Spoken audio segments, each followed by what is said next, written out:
You can see this TV mounted on the wall. Looks pretty nice, but I want to not be able to see this cord.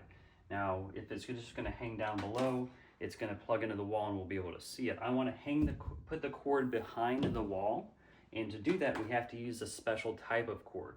Now, how I'm going to do that is I'm going to use this DIY Walabot DIY2M, and this is a special stud finder, and I'm going to show you how to use it. Now, this is the Walabot DIY2M. It's their newest stud finder, and it has a magnetic piece right here which you can attach to your phone, and you're going to need that, and I'm going to show you why. So first thing you're going to do is pair the app to your device. So now we're going to calibrate, and how you do that is you're going to press against the wall and move it in circles.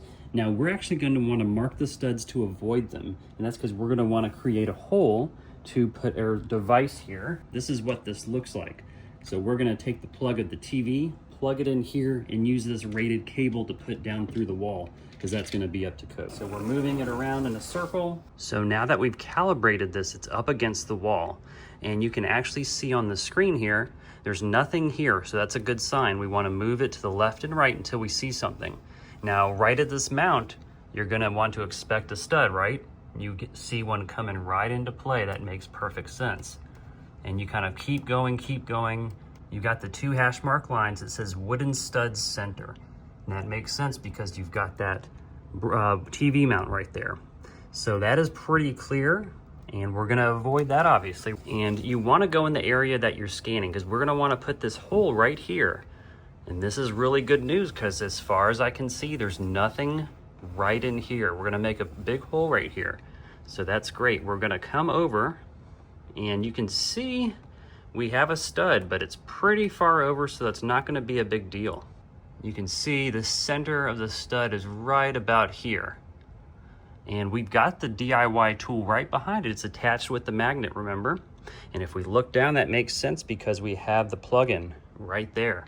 So we've got the center of the stud right here. We're gonna mark that off, but that gives us a lot of space right in here in the center to make our hole. Now, one thing I wanna do before we start all that is I want to prove this to you. So see, this is the wall. I'm not gonna cut away. I'm actually going around right here. This is a closet, but for whatever reason, they had this cut out.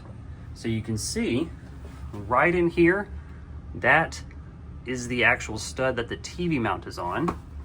And then right here is the stud that is at the kind of the edge of the wall right here that we're trying to avoid. That gives us all this area up here. Now you do notice a pipe here, but see how far back that is? That's like 6 inches back from the wall. The Walabot DIY can pick up pipes, but this is so far back. Even if you did put a brace in there, it's like a hole over 6-7 inches deep. So it could pick that up, but it's kind of too far back. Can also pick up electrical, but we don't have any electrical wires over here.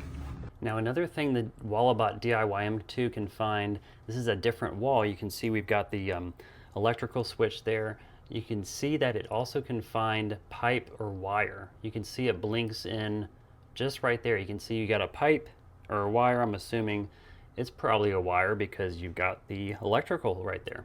So it can also see that. Now, if you click over to expert mode, you can see the expert mode. This is the actual RF imaging that you're getting from the machine. So you can kind of see, if I'm moving it this way, you can kind of see where it's 2 objects. And that's what happens because you've got the stud on the left and then you've got the wire on the right. And that makes sense because you've got the wire from that going up and then the stud is going to be on the left. So in case some things are confusing, and you can actually see the line where it's saying that's going to be the pipe or wire. And in this case, it's going to be the wire. And since we know that the stud is right here, I'm going to go right in the center here with my hole.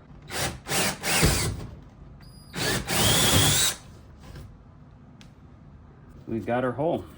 Now, next thing we're going to do is we're going to take this piece here, which has electrical that is graded for behind drywall. It just goes in through the hole. Not too tough. If you do have some, if this is more of an exterior wall to a garage, how to deal with that. The plug of the TV will plug into here. Now coming down to the bottom here, since we know the stud is on this side, it's right here. It's butting up to the right side if I'm looking at it of the outlet. We're free all in here. So we can go ahead and drill another hole right here, and then we'll put the receptacle there. We'll go ahead and put it in the hole, and this will be the receptacle that the wire in the wall will come into. And there's a separate piece that goes from here to the pre-existing plug-in. Now that we have our hole, we have our line that comes down. We're just gonna feed this through this little hole like that. And it's going to kind of look like that here. So we'll take the back, screw the back on. So now we push this into the wall, and this actually pops off. This is the cover. And what we do now is we're gonna tighten up these screws. That's gonna extend the little side pieces here, and that is going to hold it into the wall. You'll probably wanna give it about 12, 13 turns per screw. So we'll pop the cover plate back on. We got a click, just repeating this on the top. We took the cover plate back off, tighten the screws, we're gonna put it back on. And again, same thing, 12 or 13 turns with this kit. And the reason we're doing this is because this is gonna be up to code now. Because if you put a live electrical wire behind a wall, it has to be rated to go behind drywall, because otherwise it's a fire hazard. We'll pop the cover back on. Now at this point, what you do is you take the electrical cord that you were gonna hang down to the bottom. This just plugs in up here. And you would wrap this cord up here, have it out of the way. TV goes back into the position. And look, you can't see any cord. All right, and it comes with this cord. Now what you do with this is basically a link from here to the actual previous outlet. So you just plug this on in. This plugs into the outlet. And you're good to go. Now, there are shorter cords you can pick up. And you could hear the TV just turned on. We've got power. There are 1 foot cords, so you can actually have it go straight here to here without that down there below. And as you can see, no more wires. Beforehand, we had the wire coming down the middle, and you'd be able to see it. Now it's behind the drywall. So I hope this video helped, guys.